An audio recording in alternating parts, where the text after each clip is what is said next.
BRS పార్టీకి రాజీనామా చేసినామని చెప్పకపోయినప్పటికీ కాంగ్రెస్ పార్టీలో చేరి పార్టీ ఫిరాయించిన 10 మంది శాసనసభ్యులపైన మేము ఏదైతే స్పీకర్ గారు చర్య తీసుకొని వారిని అనర్హులుగా ప్రకటించాలని చెప్పి వారిపైన మేము కంప్లైంట్ చేసినాము. చట్ట ప్రకారం నడుచుకోవాలని చెప్పి మేము ఏదైతే స్పీకర్ గారిని కోరినామో ఆ విషయానికి సంబంధించి స్పీకర్ గారు దాదాపు సంవత్సరం నానబెట్టినా మేము కోర్టుకు వెళ్లి సుప్రీంకోర్టు ద్వారా ఉత్తర్వులు తీసుకుని 3 నెలల లోపు స్పీకర్ గారు దీనిపైన నిర్ణయం చేయాలని చెప్పి సుప్రీంకోర్టు ఏదైతే ఉత్తర్వులు ఇచ్చిందో దానికి లోబడి స్పీకర్ గారు ఈ మధ్యన ఒక 15 రోజుల క్రితం వాళ్ళకి నోటీసులు ఇవ్వడం, దాంట్లో కొంతమంది మళ్ళీ స్పీకర్ గారికి సమాధానం చెప్తూ సరే మేము అమాయకులం, మాకేం తెలియదు అని చెప్పి మాకు ఇంకా కేసీఆర్ గారి పైన విశ్వాసం ఉంది, బీఆర్ఎస్ పార్టీ పైన నమ్మకం ఉంది అని చెప్పి ఏదైతే సమాధానాలు ఇచ్చిండ్రో దాన్ని మళ్ళీ మాకు స్పీకర్ గారు పంపించి మేము ఎవరైతే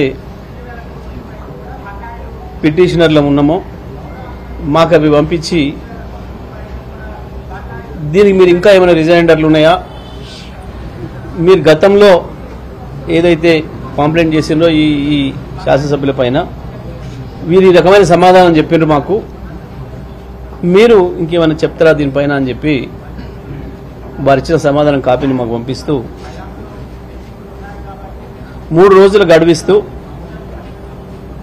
మీ సమాధానం చెప్పండి, ఇంత మించి గడువు కోరే అవకాశం కూడా లేదు అని కూడా వారు చెప్పాను. సరే సుప్రీంకోర్టు తీర్పు ఇచ్చి 3 నెలలు దాటింది, 3 నెలలు అవుతుంది. వారికి గడువు కూడా చాలా రోజులే ఇచ్చిండ్రు, కానీ మాకు సమాధానం చెప్పడానికి మాత్రం 3 రోజులు గడువు ఇచ్చి 3 రోజులలో చెప్పాల్సిందే అని చెప్పాను. అయినప్పటికీ కూడా మేము 3 రోజులలో స్పీకర్ గారు ఇచ్చిన గడువు లోపే మేము సమాధానం తయారు చేసినాం. మరి నిన్న ఆదివారం కాబట్టి మేము తీసుకోలేము అని చెప్పి వారి సెక్రటేరియట్ చెప్పింది. వారు బెంగళూరులో ఉన్నారు, అసిస్టెంట్ సెక్రటరీకి ఇవ్వండి అని చెప్తే ఈరోజు వచ్చి స్పీకర్ గారికి అసిస్టెంట్ సెక్రటరీ ద్వారా మేము సమర్పించాం. ఏంది దీనికి ప్రజలందరూ చూస్తున్నారు, వాళ్ళ నియోజకవర్గ ప్రజలకు తెలుసు, రాష్ట్రంలో ఉన్న ప్రజలందరికీ కూడా తెలుసు, మీడియా ద్వారా చూస్తున్న ప్రపంచంలో ఉన్న ఇక్కడ ప్రజలకు కూడా తెలుసు వారి భాగవతం అంతా కూడా. కానీ ఇప్పటికీ కూడా మేము పార్టీ మారలేదు. మేము ముఖ్యమంత్రి గారి నియోజకవర్గ అభివృద్ధి కొరకు పోతే ముఖ్యమంత్రి గారు మేము పోయినందుకు గౌరవించాలి కాబట్టి మా మెడలో 3 రంగుల కండువా కప్పిండు, అది జాతీయ జెండా రంగులున్న కండువా, అది మేము కాంగ్రెస్ కండువా అనుకోలేదు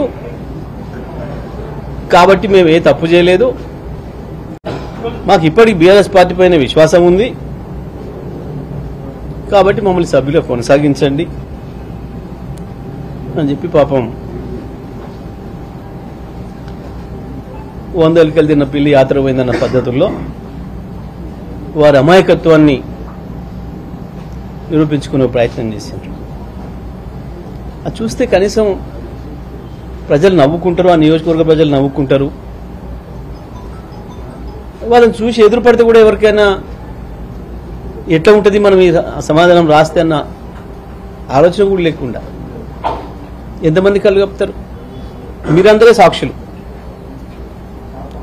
ఆ ఒక్కరోజు కండవ వైపు ఊకోలేదు కదా. ఆ తర్వాత అనేక కాంగ్రెస్ పార్టీ సమావేశాలకు పోయారు. ఓకే, మరి చూద్దాం కొన్ని. ఇది పోచారం శ్రీనివాసరెడ్డి గారు ఈ మధ్యన ఒక వారం 10 రోజుల క్రితం ఒక సమావేశంలో మాట్లాడుతున్న ఎమ్మెల్యే పోచారం శ్రీనివాసరెడ్డి స్థానిక సంస్థల ఎన్నికల్లో కాంగ్రెస్ పార్టీ జెండా ఎగరేద్దాం, ఇది కూడా తప్పేనా? మీడియాలు తప్ప? మొత్తం ఒక్కరంటే ఏదైనా పొరపాట్లు వినొచ్చు. ఎదురుగున్న మొత్తం మీడియా ప్రతినిధులు తప్పే విన్నారు, ప్రజలు తప్పే విన్నారు. ఆయన మాటను ఏమైనా ఏఐ ద్వారా ఇట్లా మార్చి ఆయన బీఆర్ఎస్ పార్టీని గెలిపిద్దామంటే కాంగ్రెస్ పార్టీని గెలిపిద్దాం అన్నట్టుగా వచ్చేటట్టు చేశారు. ఎవరైనా మాయ చేసి ఓ దిక్కు లోకల్గా ఉన్న కాంగ్రెస్ అభ్యర్థులు వీళ్ళ మీద ఓడిపోయిన వాళ్ళు దాడి చేస్తూనే ఉన్నారు, మా పార్టీలోకి వచ్చి మమ్మల్ని నాశనం చేస్తున్నారు అని చెప్పి. ఇంకా స్పష్టమైన సాక్ష్యాలు ఉన్నాయి ఎదురుగా. అయినా బుకాయిస్తాం. ఓకే, మరి ముఖ్యమంత్రి గారిని వీరింటికి నా నియోజకవర్గంలో సమస్యలు ఉన్నాయని అంటే అయ్యో అట్లనే అన్న నేనే వస్తాను సమస్యలు తీరుస్తానికి అని చెప్పి పాపం వాళ్ళ ఇంటికి పోయిండట.